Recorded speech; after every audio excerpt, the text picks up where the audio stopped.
大家好，我係阿澤，今集咧同大家講下啲感情嘢啊。咁我就喺呢一個 IG page 咧講愛情嗰度睇到嘅呢一篇嘢，咁就係一個女人寫嘅。嗱，咁呢位樓主就話咧，話說啊，佢係同老公咧因為工作嘅原因啊，咁啊分開咗半年嘅時間啦。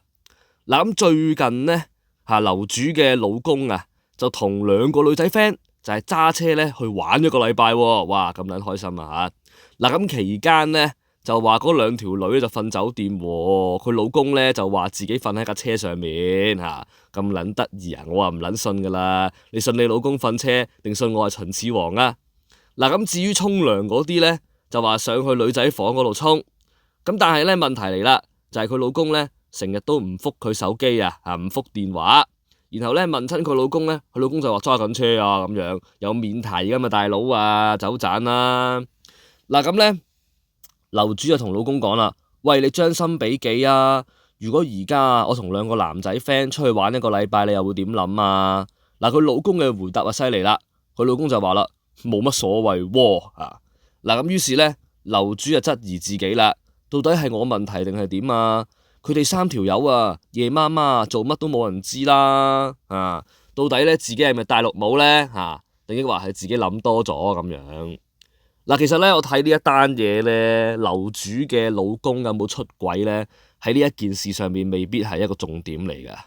我睇到嘅係咧，佢老公就好似就唔係太在乎樓主咯，即係連啲花話啊、古仔啊都懶得作啦。屌，講真，如果個男人係在乎你嘅話，就算佢真係鳩痕啊，想揾啲嘢插下、揾閪屌下咁樣，佢都會用100個大話去呃你啊！即係有時我哋睇電影都知道啦，係咪啊？我哋睇嗰套咩《不日成婚》啊，裏邊有一個角色，佢係同埋佢嘅朋友仔作埋啲暗號啊，去呃對方嘅伴侶啊咁樣嘅，就整埋本書嚟有密碼咁去解曲都有嘅，即係一個男人，佢係連呃你都懶得啊，係嘛？即係樓主嘅老公啊，屌你老母冇回應或者甚至乎係唔想理鳩佢老婆。即係從佢裏邊佢答嘅嘢啊，咩冇咩所謂啊，你都可以感受到呢一個男人佢係唔想應酬你，係嘛？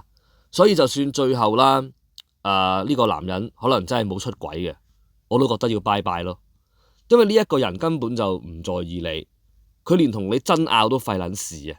你質問佢直接話冇乜所謂咯，係嘛？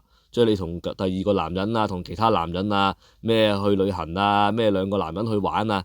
冇所謂啦，冇乜所謂啦，咁其實都冇乜好講噶啦，係咯，我覺得佢哋可以原地解散啦，直接就下個更可愛啦，係嘛？因為你從短短嘅呢一段文字，你已經感受到呢一個男人對於呢一個嘅樓主係冇興趣，係連拗都唔想拗，解釋都唔想解釋，辯解都冇意思啊，唔想講啊，是但啦，係佢俾我嘅感覺就係你覺得係咪係咯，係嘛？